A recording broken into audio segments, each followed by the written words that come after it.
Este inferno de amar, este inferno de amar, como eu amo, quem me pôs aqui na alma, quem foi? Esta chama que alenta e consome, que é a vida e que a vida destrói, como é que veio se atear, quando há e quando se há de ela apagar?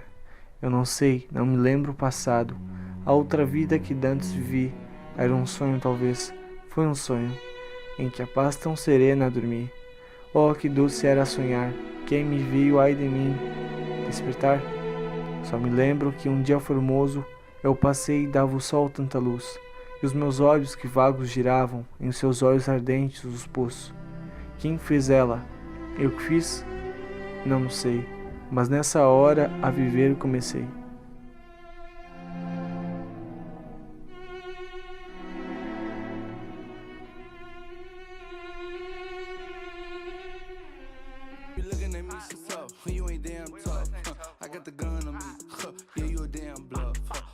Bem, hoje iremos falar sobre o romantismo em Portugal no século XIX. O romantismo em Portugal ele surgiu em um tempo de muitas crises e revoluções, né? Por exemplo, a gente teve a crise em Portugal por conta das invasões napoleônicas. E também tivemos um bloqueio continental imposto pela França na Inglaterra, que foi basicamente todos os países que a França tinha invadido e colonizado, ela meio que bloqueou eles de não ter contato com a Inglaterra, contato com o comércio, para tentar quebrar a economia da Inglaterra.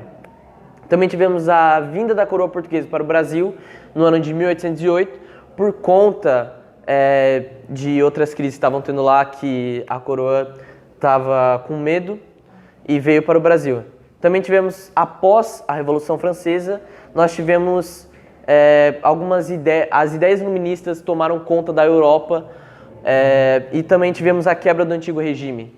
Isso foi coisas que aconteceram por volta do tempo do romantismo em Portugal. E vale ressaltar que o romantismo ele não é como, por exemplo, o conto de um homem se apaixonando por uma mulher. Vale dizer, tendo em vista isso, a gente pode ir para as características.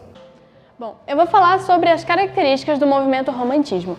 Temos a libertação estilística, que é sobre porque o romantismo ele é o sucessor do arcadismo, onde a gente via muito a linguagem clássica, a linguagem com um estilo menos coloquial. E isso é a libertação, com que cada autor pudesse usar as próprias palavras sem uma regra definida. O subjetivismo também é outra característica, onde o homem nos textos do romantismo, o homem ele exalta a si mesmo, ele fala sobre os seus sentimentos, sobre a sua subjetividade. O sentimentalismo também é outra característica muito relacionada, que é sempre um sentimento bucólico, um sentimento de tristeza, um sentimento melodramático, uma saudade muito sentimental nos textos do romantismo. A idealização também é outra característica, onde dá para se ver que todos os poemas e textos estão falando sobre uma idealização do mundo ideal, uma idealização da pátria ideal para se viver. Sempre o perfeito está exaltado. O patriotismo é sobre o passado da pátria portuguesa, por exemplo, ser o melhor, essa saudade da pátria, como Portugal tinha sido destituída, a coroa portuguesa tinha ido para o Brasil, eles estavam com muito sentimento patriótico para voltar, essa volta ao passado patriota. O culto ao fantástico é sobre eles, nos poemas dele, eles falam sobre os sonhos, sobre os fantásticos, sobre o herói do poema, é sempre o homem, é sempre a pátria, a natureza, que fala sobre o culto à natureza também, que é esse sentimento de bem-estar ao estar com a natureza. O último é o saudosismo, que tem relacionado com o patriotismo, que é essa saudade, esse sentimento de falta de patriotismo, essa saudade que tem do antigo. Essas são as características que a gente se encontra no poema romântico. Então, o romantismo ele teve 3 fases, e eu vou falar a primeira. A primeira fase, ela teve total influência do classicismo, e as obras elas eram inspiradas principalmente nas preocupações econômicas e políticas do país. E os principais autores são Almeida Garrett e Alexandre Herculano. A segunda fase ela foi marcada pela consolidação do romantismo como um período literário em Portugal. Os poemas eles eram caracterizados com pensamentos negativos, melancólicos e de morbidez. E o principal autor é o Camilo Castilho Branco. A terceira fase do romantismo. Ela tem como característica a quebra dos exageros, a espontaneidade lírica e musical. E também tem como seus representantes João de Deus e Júlio Diniz. Referente ao poema lido no início do vídeo, temos uma questão da Unifesp de 2006. Ela pede qual função que predomina nesse verso do poema. A gente tem a alternativa A, metalinguística da linguagem, com extrema valorização da subjetividade no jogo entre o espiritual e o profano. Temos a alternativa B, apelativa da linguagem, num jogo de sentido, pelo qual o poema transmite uma forma de idealizar amor.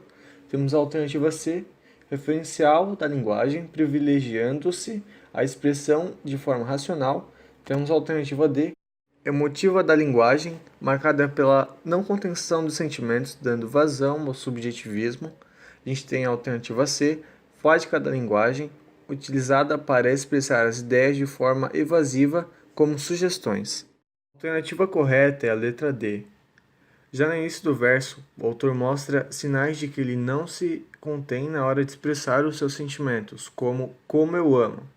No final do verso, ele mostra sinais de melancolia e dúvida, como quando se há de ela apagar. Esse é o fim do vídeo, espero que tenham gostado e aprendido um pouco mais sobre romantismo. E é nóis, valeu!